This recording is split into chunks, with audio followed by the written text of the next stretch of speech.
do get a lot of customers who come in to IR here to visit, and we give them tours. And a very common question is how do we make a garment or a product from beginning to end? We make a lot of things here, from spray skirts to dry suits to dry tops.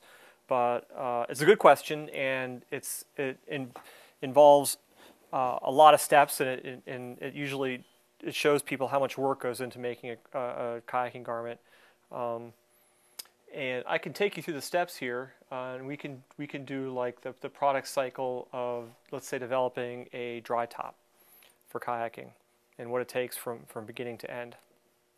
So the first thing we do if we're making a dry top is that we'll go back and look at jackets we've made in the past. We'll pull up some patterns from older garments. We've been doing this for 14 years now, so we have quite a library of work that we've done in this field. So what we'll do is we'll find a jacket that's close to what we're trying to make. In this case, I have patterns here from our current Comp LX, and maybe this will be the platform that we decide we're going to start from. And from here, this is a size large Comp LX and all the pieces that go with it. I can print them out, and I'll send them over to our R&D guy, our technical R&D guy, Jess Whittemore, where he'll typically take those patterns and put them on what we call tag or pattern paper. The next step is we printed these patterns out on paper, and usually at that point, Jess, our technical R&D guy, will get involved. And you know, what we'll do at that point is discuss the features we want in this jacket, what we're looking to change from the old design and improvements we're trying to make, or the target market, or the price point of that jacket. And Jess will discuss that for a while, and then Jess will go about the sort of the grunt work of piecing this jacket back together again the way we want it. Making a dry top in particular is tough work because in a lot of ways it's like putting together a three-dimensional puzzle of sorts. You want the jacket to have as straight a seams as possible. You can't make it like a snowboarding jacket with all these crazy curves and color blocking because it's too hard to tape and keep dry. You also want the jacket to be in an ergonomic position with your arms cut forward like that. That way, you know, as you reach forward to paddle, you're not going to get binding across the back, but at the same time, you're not going to have a whole bunch of extra fabric here in the middle. You also want to design these jackets without any four-way seams on them because a four-way seam is very hard to tape. At the cross seam, you get a lot of bunched up fabric or bulked up seam allowance, and it'll form like a little peanut, and tape will tend to bridge across that. Essentially, you want to make this entire garment with nothing more than T-seams everywhere. In essence, it is like putting together a tricky puzzle. And Jess will go set about doing that, and he'll want these patterns put on this tag because it's easier for him to visualize in a physical form like this rather than a computer screen. After he's come up with a good basic idea, and we've done this long enough that we're pretty good at what we call dead reckoning. We can look at a pattern and be, just by looking at the pattern, know we're really close. We'll want to make a mock-up out of scrap fabric and try it on. So this is scrap fabric here, and Jess has made some changes to the patterns I presented to him, and he's put them to the pattern paper. He's going to cut a quick jacket out of scrap fabric just to try on to see if our pattern work is correct and everything seems to be lining up correctly. Jess here is putting together the basic panels of the jacket on a single needle lock stitch machine. This is kind of when you think of a sewing machine, this is the kind of machine you're probably imagining. It's a real basic machine, but it's also the workhorse of what we do.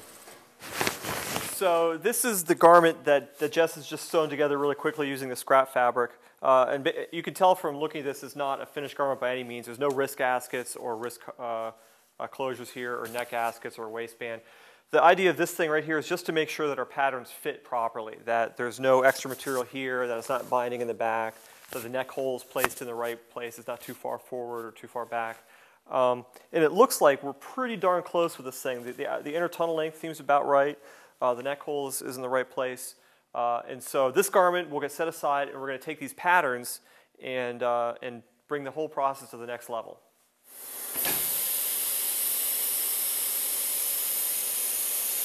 So we've ordered the sample yardage of the fabric we've chosen for this garment from the supplier, and we've brought it here to the factory. We've cut out another garment out of the sample fabric, and this garment is actually going to be pretty close to what it's at least going to perform like in production. we're gonna put all the gaskets on it, and we're gonna seam tape it like we're doing it right here, like you would with a production garment. Jess here is on our state-of-the-art seam taping machine, getting this prototype ready.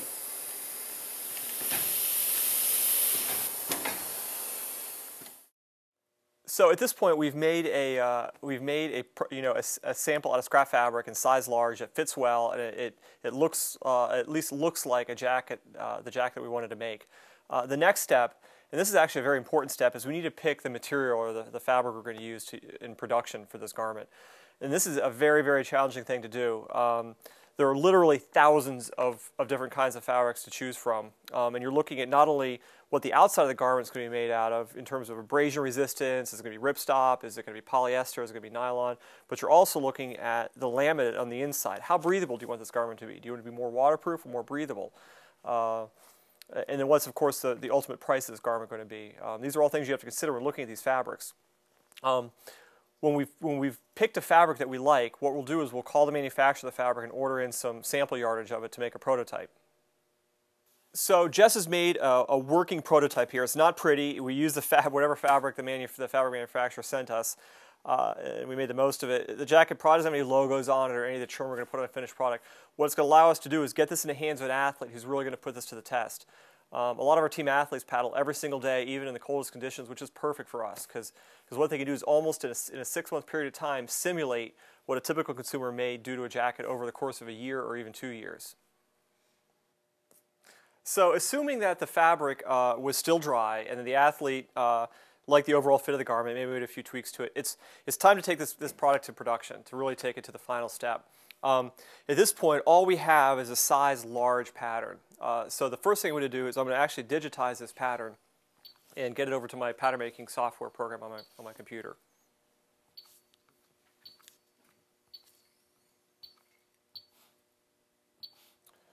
So after we've digitized the patterns and brought them over here to the computer, one of the things I can do in my pattern making program is make sure that every pattern piece and every seam allowance lines up with the adjoining seam allowance perfectly, so it sews together just right. The other thing I need to do, and this is actually a little bit trickier, is as of right now all we have is a size large. I have to go ahead and grade this pattern to make everything from an extra small to a double X or whatever size range we're going to make. And this is tricky, and then you have to take each one of those sizes and do the same thing again to make sure all the pattern pieces fit together properly. After that, the final step is to go through and do what we call the trims, the logos, the silk screens, the zippers, all of the final decoration pieces to the garment, and repair all of this in a digital format and send it to one of our factories for final production and pricing. And the end result is a product that hopefully is attractive and functional and something that's exactly what you've been looking for your entire paddling career. If everything goes right, the process from idea all the way to a finished garment in our hands here in the factory can be anywhere from 18 months to 3 years, depending on any problems that may arise during the development process. But in general, it's great work, it's very interesting, and kayaking is a great sport because it places such incredible demands on the garment. It's always a challenge to make good kayaking gear. Anyway, I hope that answers some of the questions that a lot of you out there have asked over the years about how we actually make a paddle sports garment, and thanks for watching.